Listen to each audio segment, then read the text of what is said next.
already knew, man. Okay, so welcome back to Sales Training with Spence, where we turn novices into experts, experts into beasts, and sellers into closers, man. Straight out the close 7 levels selling. You haven't picked up this book and you're a salesman, you need to. Shame on you if you haven't. StephenArnio.com or hit my DMs, man. I'd love to help you out. Anyways, to stall, multi-call selling, and setting your next appointment with your prospect. All right, so when you are a salesperson,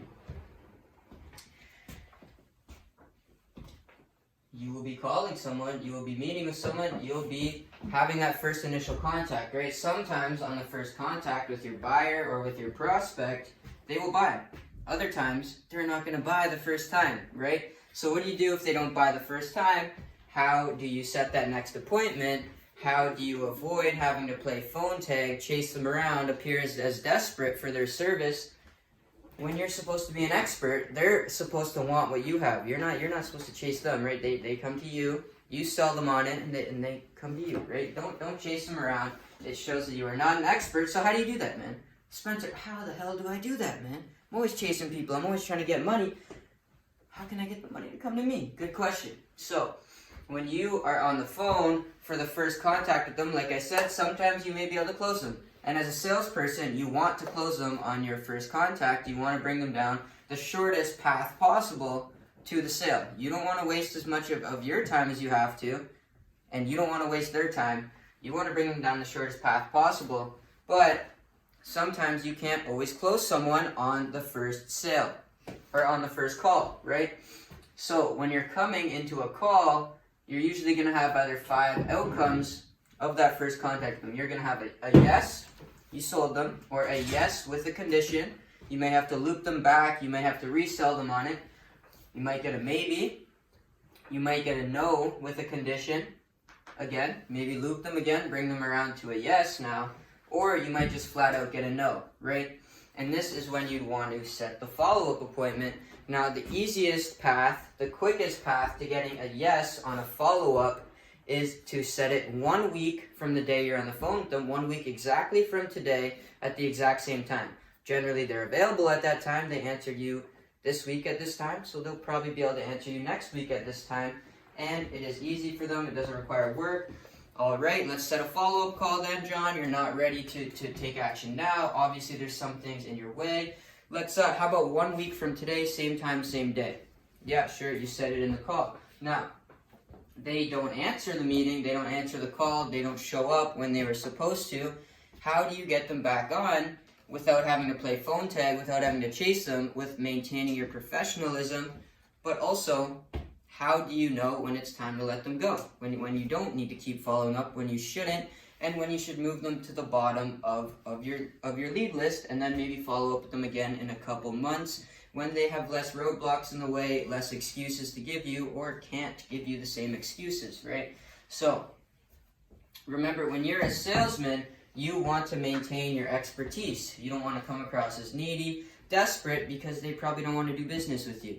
When you are selling, when somebody's looking to buy, they're looking for somebody with these 3 things. You need to be sharp as a tack, enthusiastic as hell, and an expert in your field, right? If you're needy, if you're desperate, you're none of those. You're just annoying. They don't want to do business with you. They don't think of you professionally. They're not going to treat you professionally. They're going to let you chase them. You're going to be chasing them, and they're just going to treat you like you're a pile of shit, right? You're not a professional. They don't think of you professional. They'll fuck around with you. They'll waste their time.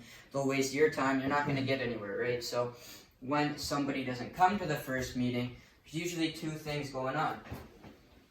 They're out of the country and they literally can't, or you do not matter. Right now, you are not a priority to them. They don't see this as a priority to hop on a call with you. They don't see whatever you're offering as a priority. So after they don't show up to the first meeting, leave them a message. Tell them I am returning your call. We had a follow-up set for this day, this time, calling from XYZ company. Just a reminder, also send them that same text that you leave and send them the same thing in an email. That way they have 3 ways of getting a message, 3 ways of seeing it. Now, if they don't answer still, give it 15 minutes, they don't show up, forget about them today. Send them maybe next week the exact same thing. A call, leave another message, an email, and text message. They don't reply again, do it one more time. And if they're not even replying the third time, you definitely know you don't freaking matter to them, man. They don't care about what you have to offer. They're going to be wasting your time. Instead, on the third time when you're leaving a message, say, hey, look, John, I'm not going to keep chasing you. I'm not going to keep coming after you. If this matters, you call me back. That might get them. Generally, that's going to get them. They're going to call you back because they know, hey, he's not going to keep chasing me. I'm not a huge priority to him. He is more of a priority to me than I am to him. They're going to call you back. Hey, man, like, I got your message. Thanks for reaching out a few times. I'm sorry I couldn't make it. You want to talk? And if they don't, then, man, move them to the bottom of your list and keep calling your newer prospects, your fresher leads, because one of them, you are going to matter. If this one doesn't matter, move them to the bottom. Don't get rid of them. Move them to the bottom of your prospecting list and follow back up with them in a few months when he can't give you the same excuses and when maybe he's more ready. If even then he does not want to do it, think about maybe even taking him off, man. You know what I mean? But yeah, that's sales training with Spence. That's how to set your next appointment. That is how to do multi-call selling, maintain your professionalism while you do it, and get the respect that you deserve as a salesman, as an expert in your field, right? Sales training with Spence, man.